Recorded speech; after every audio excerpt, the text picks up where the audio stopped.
Consequent upon the poor supply of power in Ondo State, the Osrc administration has taken a bold step by partnering some major power companies for the regular supply of electricity in order to boost the socio-economic situation of the people.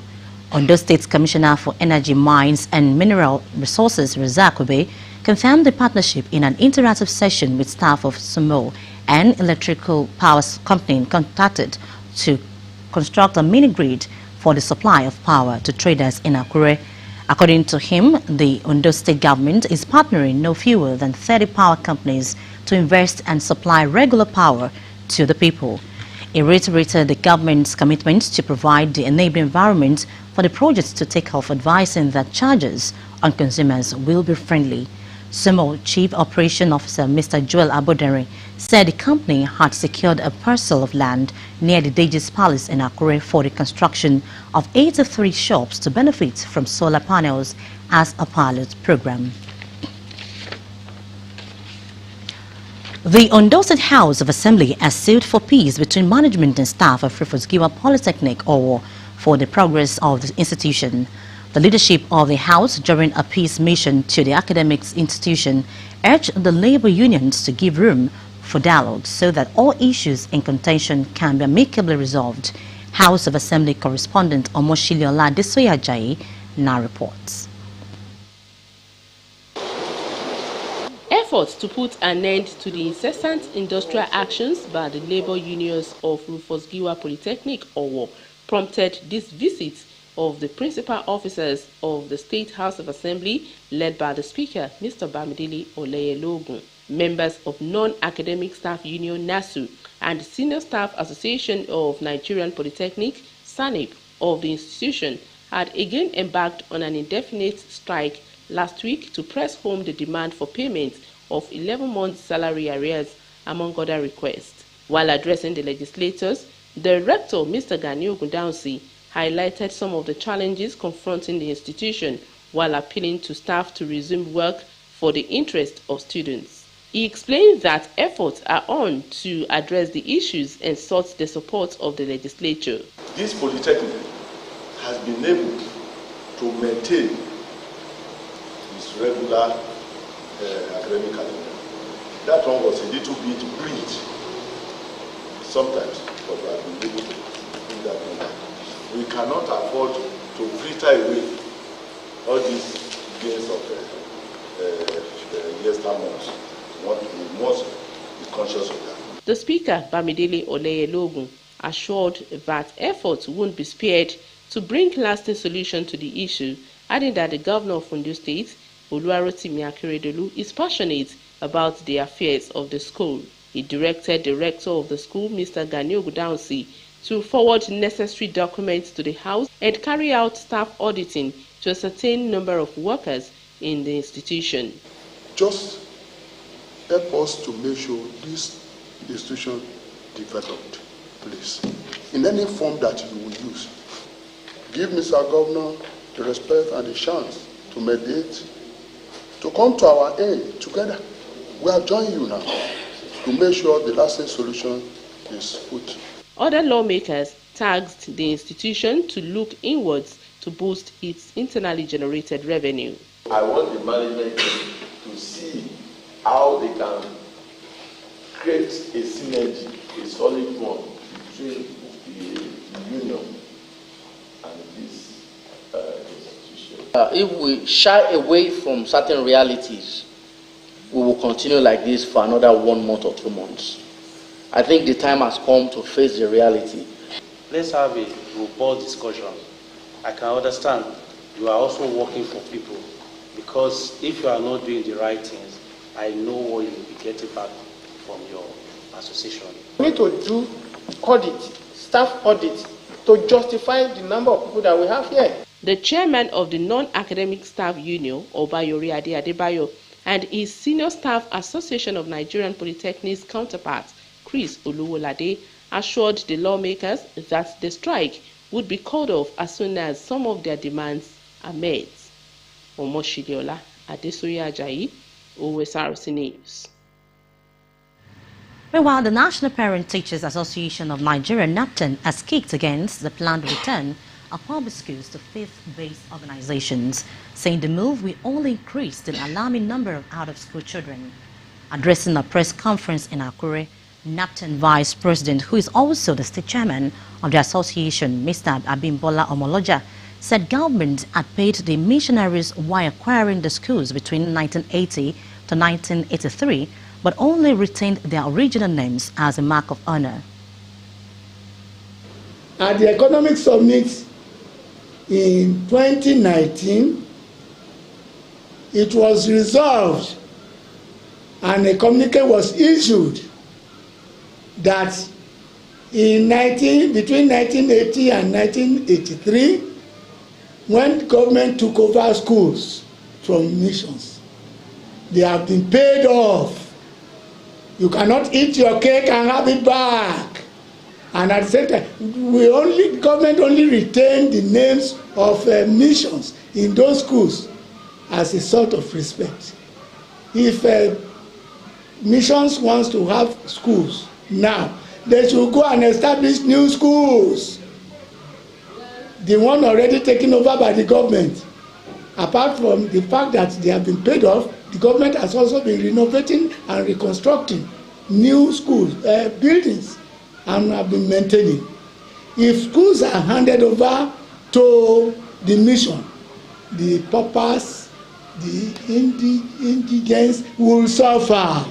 It will remain only the children of the rich that will attend schools, because it will automatically become private schools.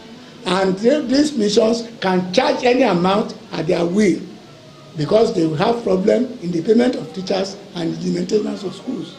So indigent parents and indigent students will not be able to go further. Faith-based groups who wish to support government in developing education are at liberty to establish new schools. Omoloja insisted that returning the ones already acquired, refurbished and renovated with taxpayers' money will only make education unaffordable for pupils and students from indigent homes. The NAPTEN chieftain also called for the recruitment of more teachers for primary and secondary schools in the state, in addition to the 1,200 engaged recently, ever as he clamored for a return of school shuttle buses. On incessant strikes bedeviling the country's tertiary education, Mr. Omoloja charged federal government to, as a matter of urgency, resume negotiation with ASU and admonish varsity lecturers to shift ground so the impasse could be resolved without delay. More teachers in this state. We are Oliver Twist. We are asking for more. We are also appealing to the government that the shuttle buses which we have in the past will rot away if they are not put in use, and that we as parents, we are ready to contribute our quota, our meager quota, for the maintenance of the buses. The rain is forthcoming now, and our students will suffer a lot.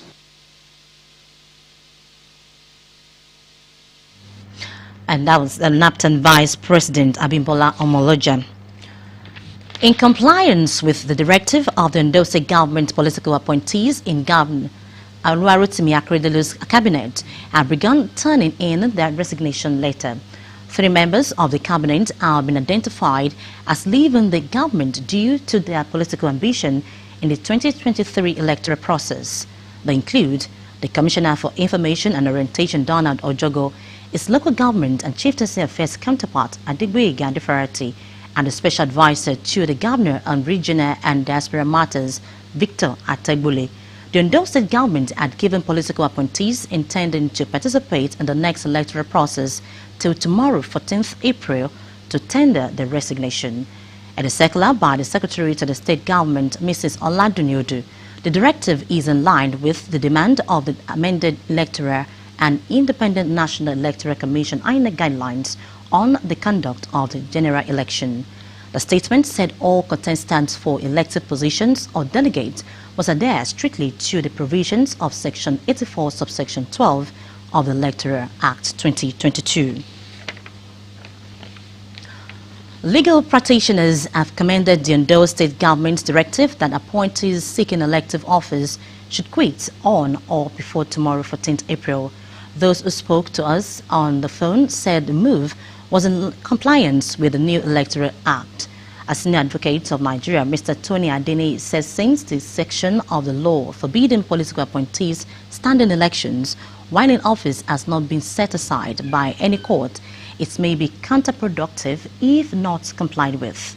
For a constitutional lawyer, Mr. Tunji Ayomi, though Section 84, subsection 12 of the 2022 Electoral Act as amended contradicts Nigeria's constitution, the state government's decision to comply was a good move.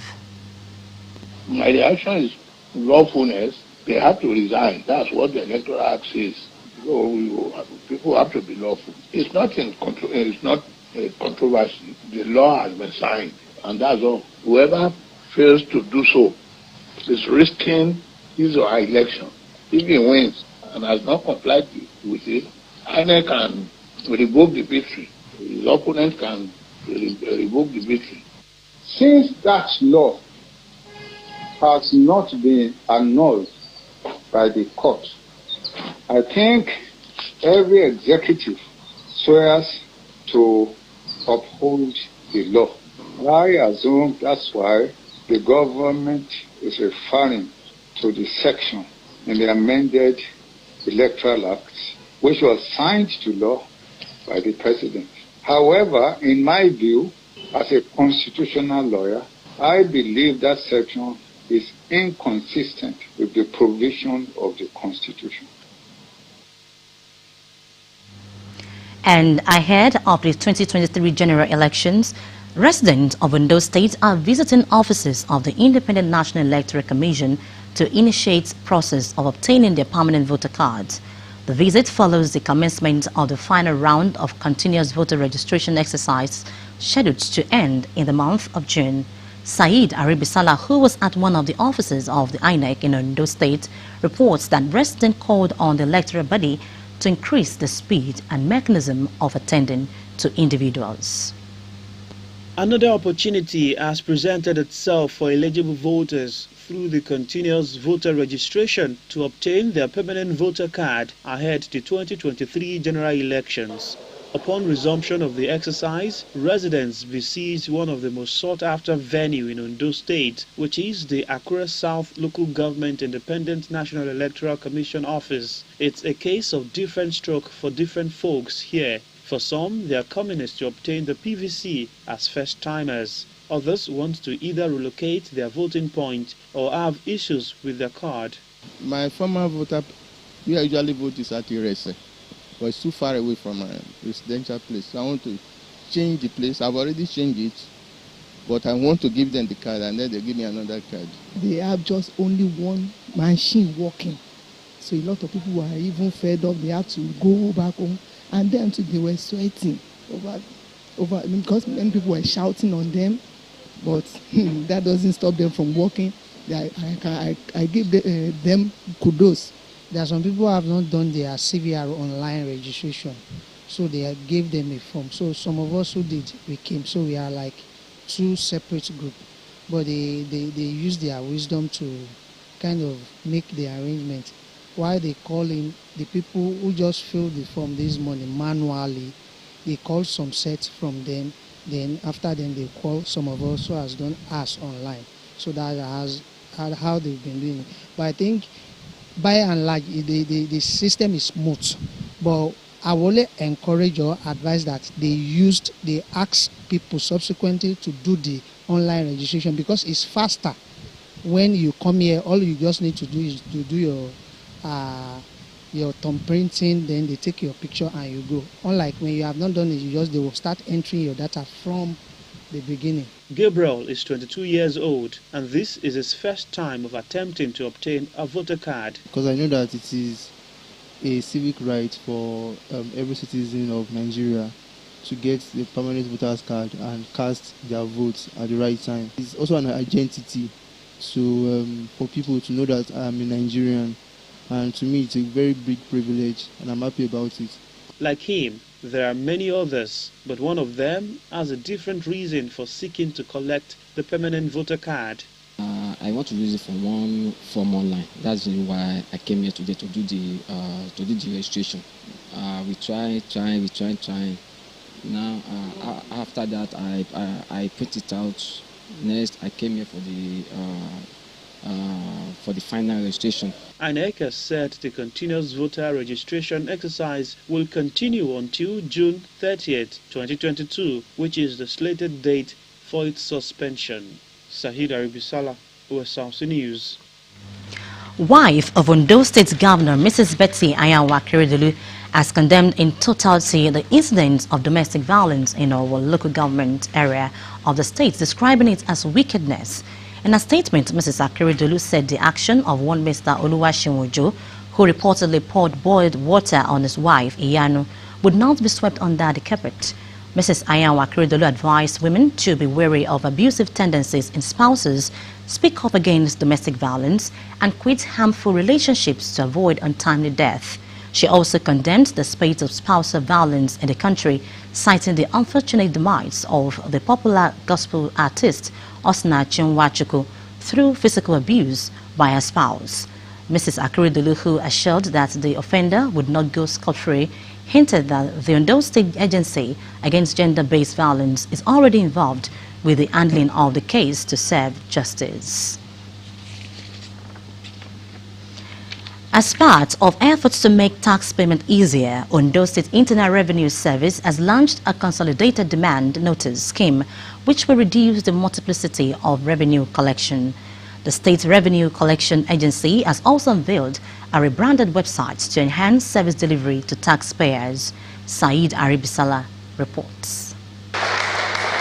This event is another landmark signposting the resolve of government to make tax payment easy through the Ondo State Internal Revenue Service. In furtherance of this, there was the launch of a homegrown, rebranded, user-friendly website of the Revenue Agency, which provides a one-stop shop for taxpayers to access information as well as make seamless payment.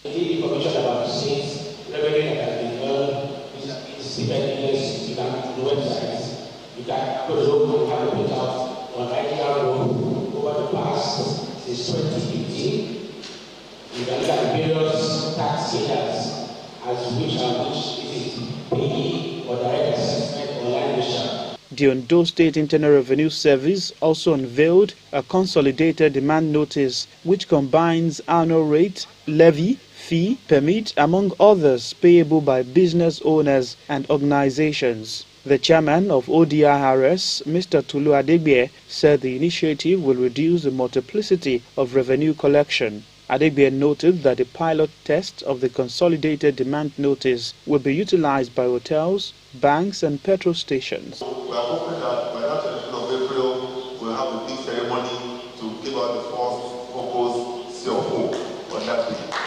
So I buy the form for just 6,000 naira. The same is still on. It was supposed to end at March 30th, but Mr. Governor has graciously extended it for another 1 month. Top government officials in attendance, including the Commissioner for Finance, Wale Akintenwa, Director General of Project Performance and Implementation Monitoring Unit, Babajide Akeredolu, commended ODRS for the initiatives and for remaining committed to Governor Oluwarotimi Akeredolu's agenda of enhancing service delivery. We will use this period to look at the successes we have achieved and the inherent challenges and issues that may arise, especially feedback from you, the stakeholders who will be using this platform. We will become what we standard for even public service delivery six. Remember, after the government acts, we use your conference here, and the signal was very clear. All of us working and set to them. The chairman, Association of Local Government of Nigeria in Ondo State, Mr. Augustine Oloruntogbe, and the tax consultant Akinyele Oladeji said the new development will drive tax collection in the grassroots without additional burden. Bring this information to the people. We need to break it down to them so that they can understand what we are doing. Starting here, stands, heads and shoulders. Ondo State Internal Revenue Service has assured taxpayers that it will continue to unearth innovations that will make tax payment easy. Sahid Aribisala, Osrc News. Easter celebrations that draws near, market women in Ondo State have been cautioned against undue increases in the price of commodities. The Commissioner for Commerce, Industry and Cooperative Services, Mrs. Olola Fagbemi, at a meeting with heads of markets said it is unjustifiable for market women to increase cost of commodities. Mrs. Fagbemi said government is making effort at ensuring life is more comfortable to citizens. The Yaloja of Nepa neighborhood markets, Mrs. Adini Beatrice, and a counterpart from Obaile markets, Mrs. Ologumeta, promised to meet with the market women on the need to maintain stable prices of commodities, especially at the Yuletide. Residents of Orita-Obele, Ikinsha Axis in Akure South local government area of Ondo State are expectant of speedy completion of ongoing road construction in the area. The road, which has posed challenges to the people of the area, received attention from Ondo State government last year. Osrc's Joy Pius, who visited the project site, reports that motorists and residents are hoping for a speedy completion before the rain sets in. The Ondo State government late last year awarded the 6.6-kilometer road linking Orita-Obele, Ikinsha and other communities in the state, and construction works has since commenced.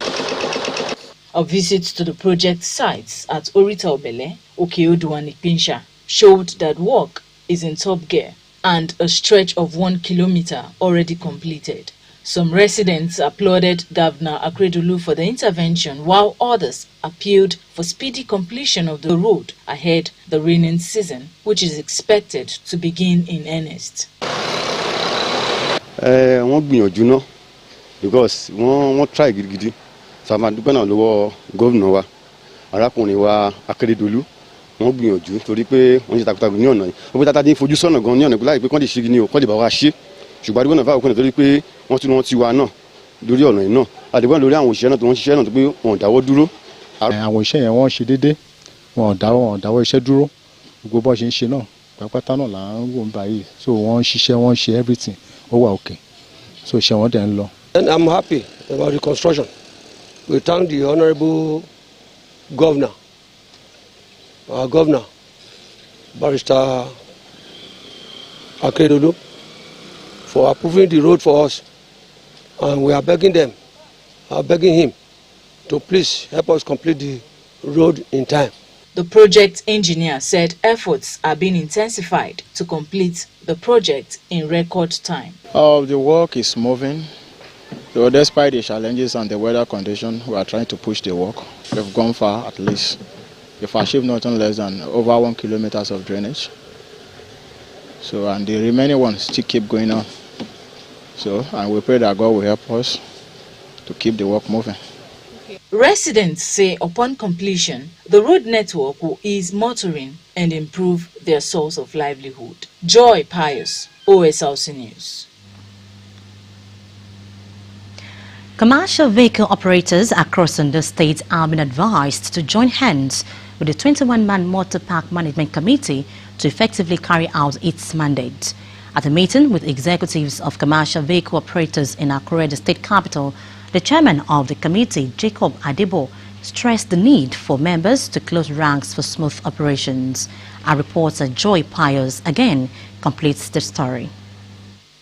1 week after the inauguration of the Ondo State Motor Park Management Committee, the 21-man ESCO had its first meeting with commercial vehicle operators in the state. Transport workers of various motor parks from the 18 local government areas of Ondo State converged at the new office in Akure for a formal address by the committee leadership. Chairman of the Motor Park Management Committee, Jacob Adebo, while appreciating Governor Oluwarotimi Akeredolu for his intervention in the crisis of the union, advocated sanity among members of the union. Our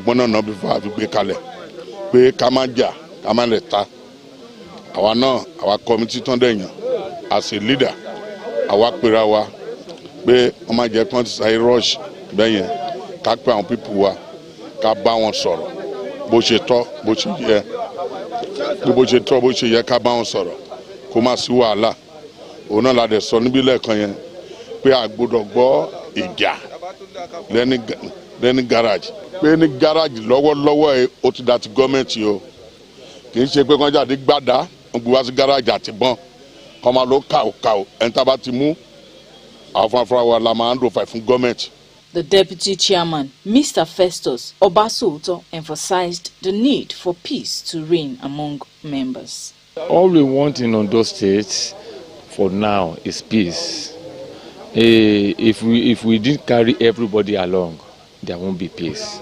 We are pleading and we are telling them that those people that they decided to leave the park during the problem within the union, we are now telling them that they should go back to the park, no matter whom the person is, so that everybody can walk in that park. This peaceful conduct of the meeting is a sign of new beginning among the transporters in the state. Joy Pius, OSRC News. And now in sports, Team Ondo have recorded 11 gold, 6 silver and 1 bronze medals at the ongoing National Para Games in Abuja. The gold medals came in para-table tennis, para-athletics and para-canoeing. 7 gold medals were won in para-canoeing by Diga Edise Mokumo, Dweye Kpiki, Tomu God's Power and Samuel Victoria. Earlier today, Team Ondo won gold in table tennis and para-powerlifting. 12 male and 7 female physically challenged athletes are representing Ondo State at the maiden National Para Games. And as Sunshine reports, join us at 6 for news updates. Thank you for watching. Good afternoon.